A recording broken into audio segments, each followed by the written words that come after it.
Mas hoje a gente sabe... E, aliás, é o suplemento que mais efeitos positivos para a massa muscular, em termos de evidências, Sim. que a gente tem é a creatina, né? Mas, atualmente, principalmente no pós-Covid, né, a gente ficou sabendo que ela tem uma ação diminuindo a permeabilidade exacerbada dos intestinos, junto com a glutamina. Sim, a Que é um glutamina eu já tinha outro, ouvido muitas vezes. que é uma outra substância muito importante para a saúde intestinal. Uhum. E também para a saúde mental e cognição. A gente tem alguns estudos agora mais recentes mostrando que o uso de creatina é importante, por exemplo, na prevenção de demência. É. Né, Está distúrbios sendo muito indicado na cognitivos. terceira idade. E também até para criança, né? Então, a terceira idade tem que tomar creatina quase que obrigatoriamente. Tem, inclusive para ajudar a preservar a massa muscular, né? Que é um grande problema da terceira idade, a perda da massa muscular, que a gente chama de sarcopenia. Uma outra coisa que está ali no telefone que o Duda me tomou e que eu destaquei do seu Instagram... É porque me desconcentra muito, eu não consigo. Eu tô aqui, eu sou do tipo que distrai com tela. E o próprio Léo Freiman falou para você numa entrevista no seu canal também que a gente perde o dobro dos pontos de QI do que uma pessoa que usa cannabis, recreativamente falando, só de ter um telefone perto.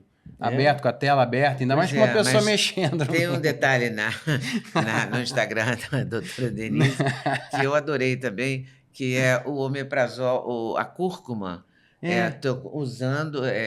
sendo usada como uma espécie de omeprazol. Exatamente. E eu sou do tipo que toma o Zol, então eu gostaria muito de saber como é que a cúrcuma pode me ajudar nisso, porque é um dos remédios mais consumidos no Brasil, os Zóis, né? Os inibidores de bomba de prótons, né? Eles são as medicações, aliás, universalmente, uma das medicações mais utilizadas, né? E a gente vem mudando isso nos últimos tempos, porque existem indicações para essas medicações, e eu não estou dizendo aqui que elas não sejam úteis, e são muito úteis, principalmente quando os pacientes têm doenças pépticas, então salva vidas mesmo. O grande problema é o uso indiscriminado. Como foi colocado? Né? Principalmente em pacientes que são polimedicados. Então, eu tomo um anti-inflamatório por causa de dor, né? A gente conversou agora há pouco sobre isso. Os anti-inflamatórios vão tirar essa defesa do estômago. Então, os médicos já aproveitam e colocam o inibidor de bomba. Combo ali logo, né? Ele faz parte do combo, né? Para a proteção do estômago, né? Acontece que a secreção ácida, ela não está ali para agredir. Ela tem uma razão de ser, né? E a principal razão dela é a digestão de proteínas. Então, o estômago produz uma coisa que se chama pepsinogênio, que é uma pré-enzima, porque senão a gente ia digerir a gente mesmo. Então, a gente produz o pepsinogênio. Quando ele se encontra com o pH ácido do estômago, ele perde uma perninha e se torna pepsina, que é a enzima que digere a proteína.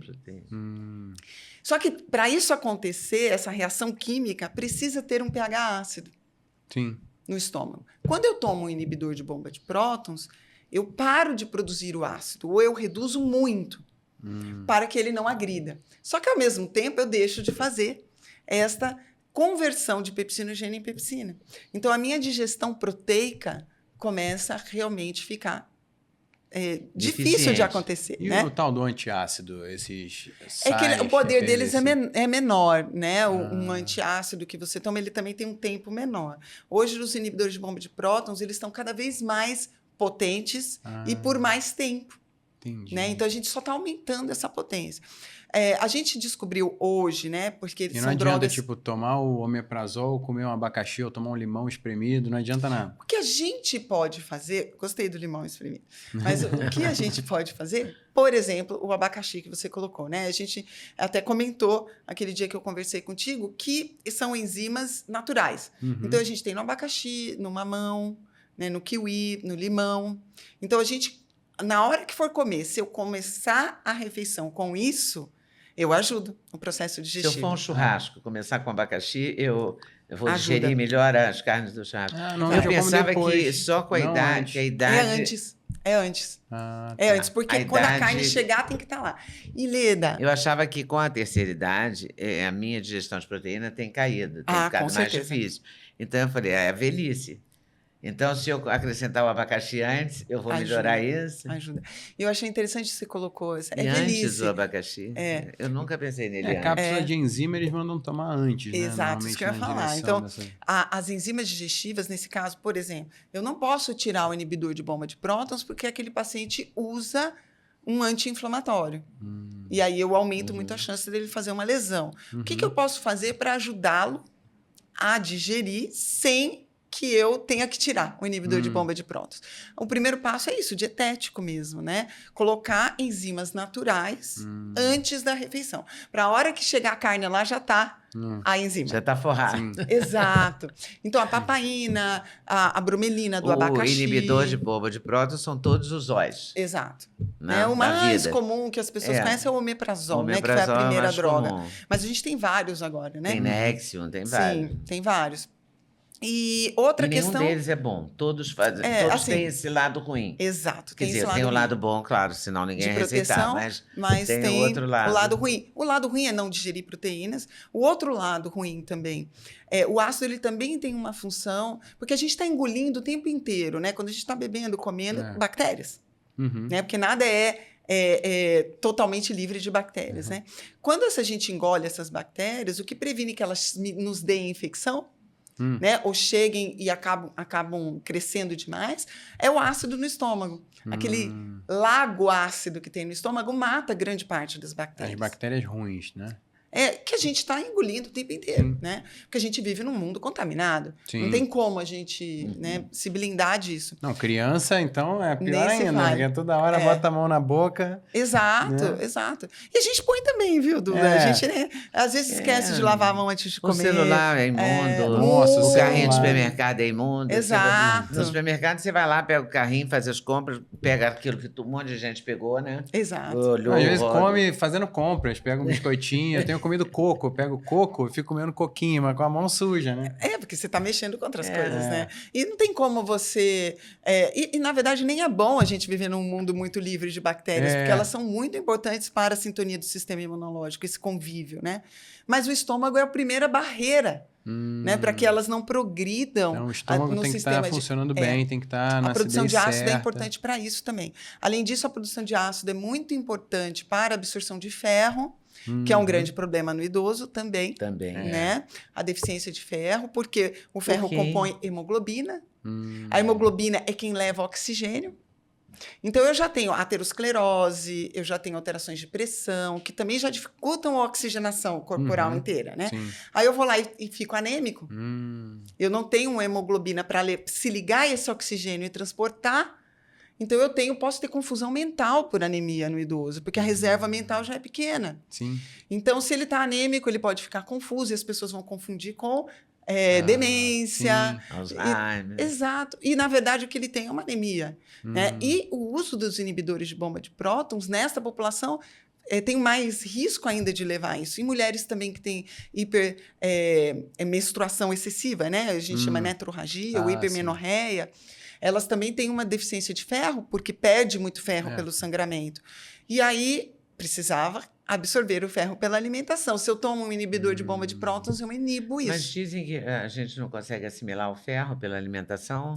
Dependendo... Tem médico que fala isso. Que fala, o ferro de fonte vegetal é mais difícil de absorver, mais difícil, né? Porque todo mundo falava, quando eu era criança, come feijão porque tem ferro. Espinafre. Só que o ferro do feijão, você tem que... Aí tem uma coisa sábia também dessa sabedoria popular de ter laranja no meio da feijoada, né? Que depois... Ou açaí também, tomar o açaí com coisas ácidas misturado. Porque ajuda na absorção. Por causa exatamente dessa questão do pH. E essa coisa de injetar, ou tomar injeção de... Às vezes o ferro a gente precisa tomar injetável.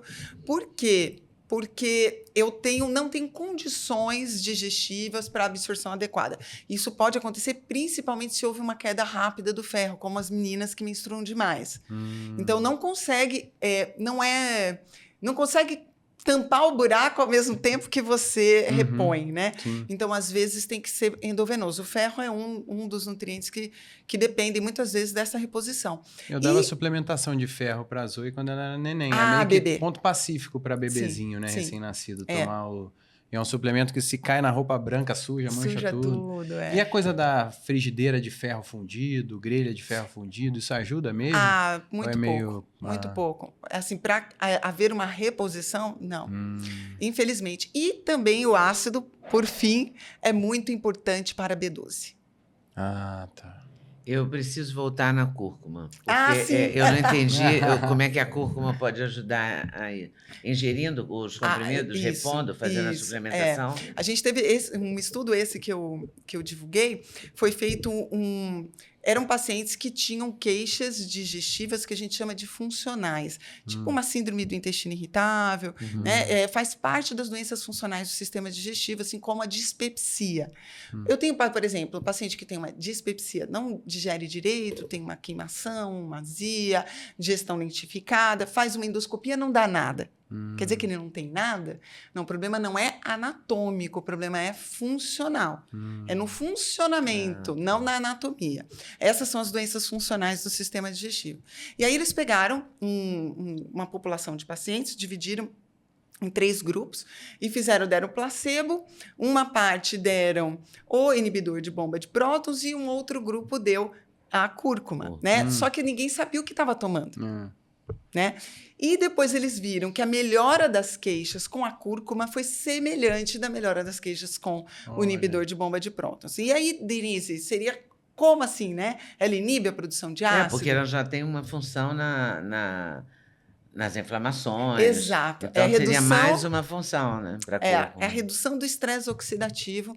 E a gente sabe que a cúrcuma também tem uma função de melhorar a composição dos micro-organismos intestinais. E hoje, cada vez mais, a gente entende que essas doenças funcionais têm como uma base também uma coisa que a gente chama de disbiose, que é o desequilíbrio da população microbiana nos intestinos. Então, a cúrcuma ela agiria com uma redução de estresse oxidativo e uma redução desta disbiose, uma atividade antidisbiótica. E aí, gostou desse corte? Gostei muito, mas eu acho que vocês devem assistir a entrevista completa, que está no YouTube, Leda Nagli, esperando por você. Essa série Hoje Nagli, o Encontro de Gerações, está imperdível. Vale a pena conferir. Com certeza. Se Deus quiser.